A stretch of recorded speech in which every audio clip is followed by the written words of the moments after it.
ఓం మహాగణపతే నమః. ఆగస్టు 10 నుంచి ఆగస్టు 16 వరకు ఉన్నటువంటి వార ఫలితాలు ద్వాదశ రాశుల వారికి ఏ విధంగా ఉన్నాయో చూద్దాము. కర్కాటక రాశి వారికి ఆగస్టు 10 నుంచి ఆగస్టు 16 వరకు ఉన్నటువంటి రాశి ఫలితాలు ఈ వారం రోజుల్లో కనుక ఒకసారి మనం గమనించినట్టయితే వీరికి మిశ్రమమైనటువంటి ఫలితాలు ఈ వారంలో అధికంగా గోచరిస్తున్నాయి. ముఖ్యంగా ఆదివారము సోమవారము కాస్త చింత చికాకు ఉండే అవకాశాలు కనిపిస్తున్నాయి. మీరు మానసికంగా ఇబ్బంది పడేటటువంటి అవకాశాలు మనకు అధికంగా కనిపిస్తున్నాయి. ఇంట్లో కూడా చిన్న చిన్న సమస్యలు, దంపతుల మధ్య మనస్పర్ధలు, అభిప్రాయ భేదాలు ఉండే అవకాశాలు కనిపిస్తున్నాయి. కాబట్టి అలాంటి సందర్భం కనుక వచ్చినట్టయితే మీరు వాటిని అవాయిడ్ చేసే ప్రయత్నం చేయండి. ఓపికగా ఉండండి, సంయమనం పాటించండి. తద్వారా మంచి ఫలితాలు మీరు పొందుతారు. ముఖ్యంగా నిద్రలేమి సమస్యలు ఈ 2 రోజుల్లో ఉండే అవకాశాలు కనిపిస్తున్నాయి. అనవసరమైనటువంటి కాన్ఫ్లిక్ట్స్కి దూరంగా ఉండే ప్రయత్నం చేయండి. అదేవిధంగా అనవసరమైనటువంటి భయాందోళనలకు గురి కాకండి. అంటే మానసికంగా కాస్త ఏదో భయము మిమ్మల్ని ఇబ్బంది పెట్టేటటువంటి అవకాశాలు మనకు ఆదివారము సోమవారం కనిపిస్తున్నాయి. కాబట్టి వాటిని కాస్త దూరం పెట్టే ప్రయత్నం చేయండి. యోగా, మెడిటేషన్ లాంటివి చేసుకోవడం వల్ల చక్కటి ఫలితాలు ఈ 2 రోజుల్లో మనకి కర్కాటక రాశి వారికి కలుగుతాయి.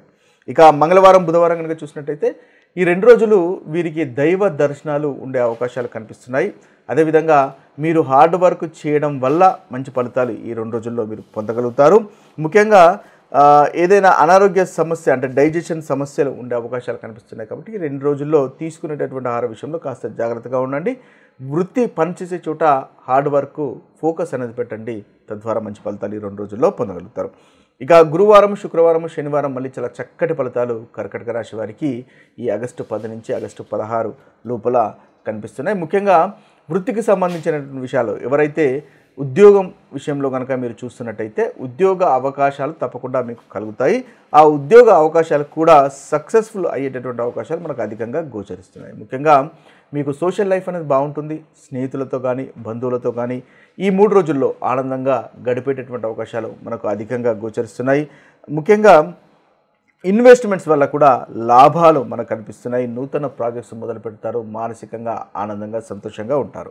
ఓవరాల్గా చూసినట్టయితే మన కర్కాటక రాశి వారికి ఈ 3 రోజులు చాలా చక్కటి అనుకూలమైనటువంటి ఫలితాలు కనిపిస్తున్నాయి. ఈ వారంలో ఈ గురువారం శుక్రవారం శనివారము మనకు కర్కాటక రాశి వారికి అనుకూలమైనటువంటి రోజులుగా చెప్పవచ్చు. అయితే ఈ ప్రతికూలమైనటువంటి ఫలితాలు కూడా ఈ వారంలో కలుగుతున్నవి తొలగిపోయి అనుకూలమైనటువంటి ఫలితాలు కలగడానికి ముఖ్యంగా హనుమంతుణ్ణి పూజించండి.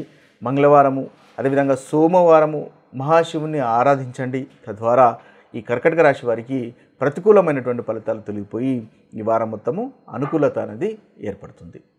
అయితే ద్వాదశ రాశుల వారు ముఖ్యంగా మనకు ఏదైతే ప్రతికూలమైనటువంటి ఫలితాలు ఉన్నాయో ఆ ప్రతికూలమైనటువంటి ఫలితాలు తొలగిపోయి అనుకూలమైనటువంటి ఫలితాలు కలగడానికి ఈ వారంలో కానీ ఈ మాసంలో కానీ చేసుకోవాల్సినటువంటి పరిహారాలు కనుక ఒకసారి మనం చూసినట్టయితే ముఖ్యంగా శివారాధన అనేది చేయండి. అంటే ఈ శ్రావణ మాసంలో కనుక శివుణ్ణి ప్రతి సోమవారం కనుక మీరు ఆరాధించినట్టయితే చక్కటి ఫలితాలు, ఉత్తమమైనటువంటి ఫలితాలు మీకు కలుగుతాయి. ముఖ్యంగా శివలింగానికి నీరు, పాలు, పెరుగు, తేనె, అదేవిధంగా నెయ్యి, చక్కెర, బిల్వ పత్రాలను సమర్పించడం వల్ల ఈ ఏదైతే మీకున్నటువంటి ప్రతికూలమైనటువంటి ఫలితాలు, ఏదైతే దోషాలు ఉన్నాయో ఆ దోషాలు అన్నీ తొలగిపోయి మీకు అనుకున్నటువంటి పనులు నెరవేరుతాయి.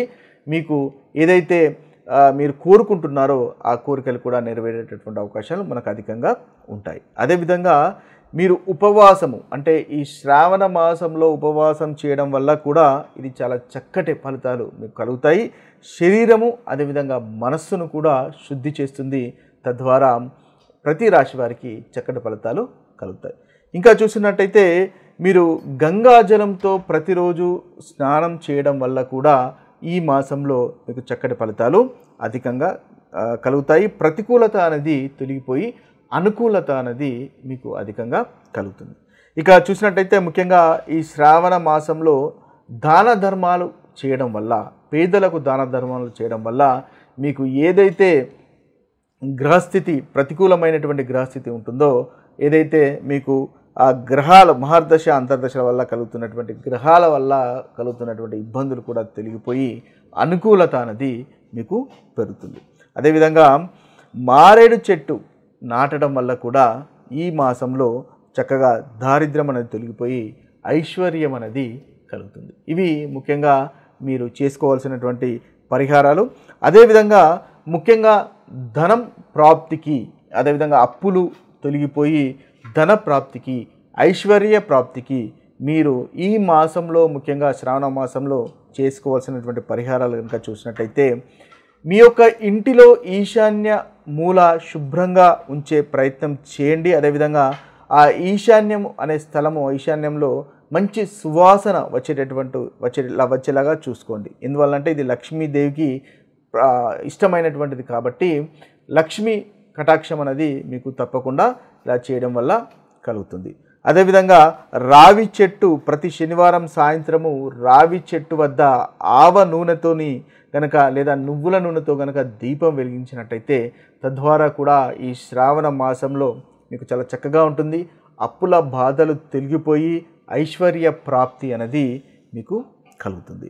ఇక ఈ మాసంలో ముఖ్యంగా ధన ప్రాప్తి కొరకు మీరు చేయవలసింది ఏంటంటే, ఒక జత వెండి పాములు కొని వాటిని పూజించి ముఖ్యంగా డబ్బులు దాచుకునే స్థలంలో ఉంచడం వల్ల కూడా మీకు సంపద అనేది ముఖ్యంగా పెరిగే అవకాశాలు అధికంగా ఉంటాయి. తద్వారా కూడా ఐశ్వర్య ప్రాప్తి అనేది మీకు కలుగుతుంది. ఇక చూసినట్టయితే ముఖ్యంగా ఈ శ్రావణ మాసంలో మీరు లక్ష్మీ గాయత్రి మంత్రాన్ని ప్రతిరోజు 108 సార్లు కనుక పఠించినట్టయితే చాలా చక్కటి ఫలితాలు కలుగుతాయి. ఐశ్వర్యం కూడా ప్రాప్తిస్తుంది. ముఖ్యంగా ఓం మహాలక్ష్మై చ విద్మహే విష్ణు పత్నై చ ధీమహి తన్నో లక్ష్మీ ప్రచోదయాత్ అనేటటువంటి లక్ష్మీ గాయత్రి మంత్రాన్ని కనుక మీరు 108 సార్లు పఠించినట్టయితే మీకు చాలా చక్కటి ఫలితాలు కలుగుతాయి. అప్పుల బాధలు తొలగిపోయి ఐశ్వర్య ప్రాప్తి అనేది కలుగుతుంది. ఇవి మీరు స్థూలంగా మనకు ఈ శ్రావణ మాసంలో కానీ లేదా ఈ ద్వాదశ రాశుల వారు ఎప్పుడైనా కూడా మీరు పాటించినట్టయితే, పరిహారాలు కనుక పాటించినట్టయితే ఐశ్వర్య ప్రాప్తి అనుకున్నటువంటి పనులు కలుగుతాయి. ఇక మరొక వీడియోలో మరొక మంచి విషయంతో కలుద్దాము. అంతవరకు సెలవు. సర్వేజన సుజనో భవంతు, సర్వే సుజన సుఖినో భవంతు. నమస్తే.